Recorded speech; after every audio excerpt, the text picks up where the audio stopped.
Telangana assembly میں مجلس کے فلور لیڈر اکبر الدین اویسی نے کہا کہ ریاست کی ترقی اور مسلمانوں کی خوشحالی کے لیے مجلس کانگریس حکومت کا ہر طرح سے تعاون کرے گی۔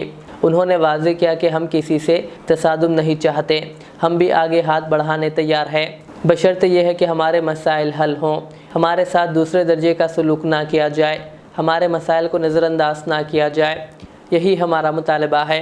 ریاستی اسمبلی میں گورنر کے خطبے پر پیش کیے گئے تحریک اظہار تشکر کے مباحث میں حصہ لیتے ہوئے اکبر الدین اویسی نے کہا کہ ہم تلنگانہ پبلک سروس کمیشن میں ایک مسلم دانشور کو نمائندگی دینے پر حکومت کا شکریہ ادا کرتے ہیں۔ اسی طرح دیگر کارپوریشنوں اور بورڈ میں بھی مسلمانوں کو نمائندگی دینے کا حکومت سے مطالبہ کیا اور کہا کہ جس بھی مسلمان کو آپ عہدہ دینے سے پہلے اس کی تحقیقات کرائیں اور ایک ایماندار انسان کو عہدہ دیں۔ اسی طرح اکبر الدین اویسی نے اردو کے تحفظ پر بھی زور دیا۔ A due share of appointment is being given to Muslim minorities also, sir. Whether it is Human Rights Commission, whether it is State Information Commission, or whether it is State Council for Higher Education, sir, we want a representation to be given to Muslims also, sir. عدالتوں میں بھی public leaders میں مسلمانوں کو دینے کے لیے میں آپ سے مطالبہ کروں گا۔ سر میں یہ بھی کہوں گا کہ we also have an official language commission. Official language commission میں بھی میں یہ آپ سے آپ کے ذریعے حکومت سے مطالبہ کروں گا کہ official language commission میں ایک اردو جاننے والے کو بھی آپ ایک نمائندہ بنائیے، اس لیے کیونکہ ریاست تلنگانہ کی دوسری سرکاری زبان اردو ہے، اور اس اردو کو دوسری سرکاری زبان کا موقف اس وقت کے ٹی آر ایس کی حکومت نے دی تھی، جس کے لیے ہم شکریہ ادا کرتے ہیں۔ موقف تو ملا اور دیا گیا، لیکن اردو کے ساتھ وہ مکمل انصاف نہیں ہوا۔ میں امید کروں گا کہ آپ اردو کی بقا کے لیے، اردو کی حفاظت کے لیے اور اردو کو اس کا حق دلانے کے لیے آپ اردو جاننے والوں کو موقع دیں گے اور اردو کو بچائیں گے۔ Sir, at the same time, sir, I would like to request the government to ensure that in all the corporations also, sir, wherever آپ جو corporations بنائیں گے اس میں مسلمانوں کو آپ نمائندگی دیجئے۔ جب میں مسلمانوں کو نمائندگی دینے کا مطالبہ کر رہا ہوں تو اس کے ساتھ ساتھ آپ سے یہ بھی درخواست کروں گا کہ جو بھی مسلمان کو آپ نمائندگی دے رہے ہیں اپنی انٹیلیجنس ڈپارٹمنٹ سے، پولیس ڈپارٹمنٹ سے اس مسلمان کے تعلق سے رپورٹ بھی منگائیے۔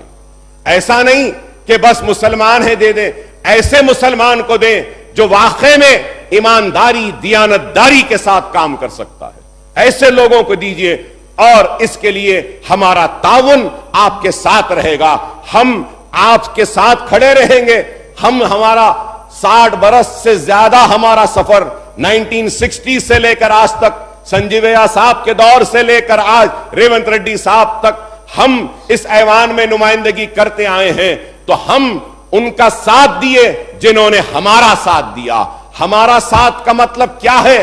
ہمارے مسائل کا حل، ہماری پریشانی کو دور کرنا، ہماری مفلسی کو دور کرنا، ہمارے اوپر ہونے والے مظالم کو ختم کرنا، ہمارے ساتھ ہونے والی ناانصافی پر انصاف دینا، یہی ہمارا مطالبہ ہے۔ ہم کیا چاہتے ہیں؟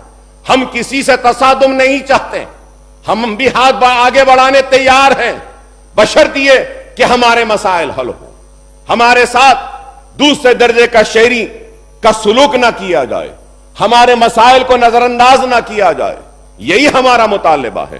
Sir, I would also like to say that I am thankful the government has included an eminent minority expert in TSPSC, sir. I thank the government for that. The government has promised to strike a proper balance between the development of the state in various fields and welfare of all sections of society. When we discuss the vote on account budget in the House, I would speak on the specific issues relating to various sectors as well as scheduled caste, scheduled tribe, backward class, minority, disabled, etc. Sir, I hope all the farmers covered under Raitu Bandhu